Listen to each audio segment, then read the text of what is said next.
Why does a '69 Camaro turn Main Street into a pop-up car show, while a Z28 turns a back road into a mini Trans Am stage? This is Car Swag, your pit stop for classics that work hard and sound mean. If that's your fuel, tap subscribe to Car Swag and keep your foot in it.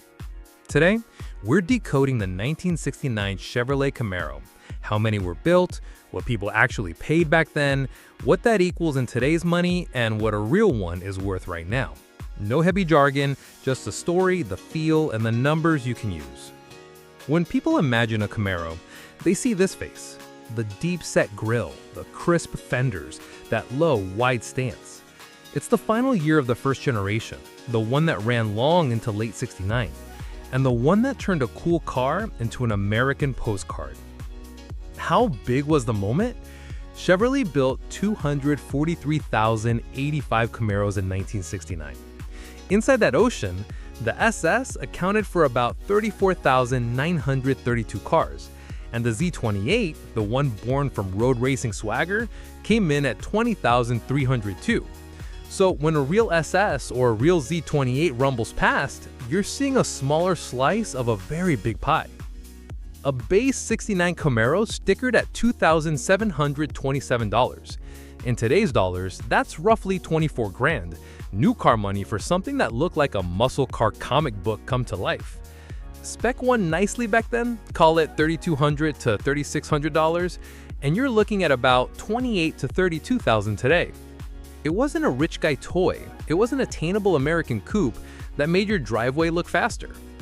And the personalities? The Z28 is a scrapper, light on its feet, happiest when you keep it singing, built for back roads and bragging rights. The SS is the vibe, more torque, more rumble, more theater when you tow into it. Neither is better, they just speak different languages, and both say, let's go for a drive. Slide behind the wheel and it's old school in the best way. A little weight in the steering, brakes that reward planning, and that long hood out front like a horizon line you're sketching with your right foot.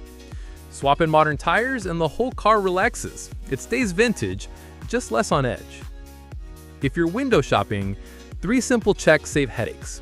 First, paperwork matters. Build sheets, protectile plate, owner history.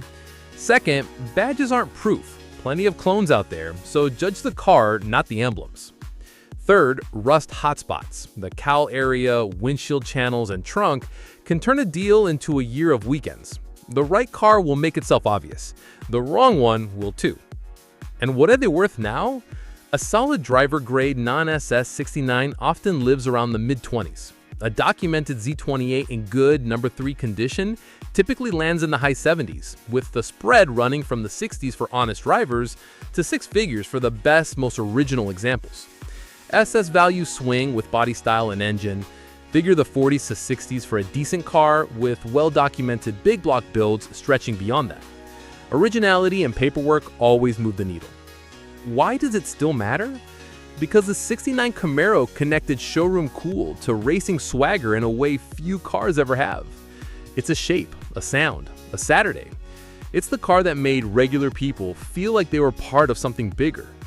If that made you a little smarter or just made you want to drive, come hang with us. Tap subscribe to Car Swag for more high retention, no fluff car stories that entertain and teach at the same time.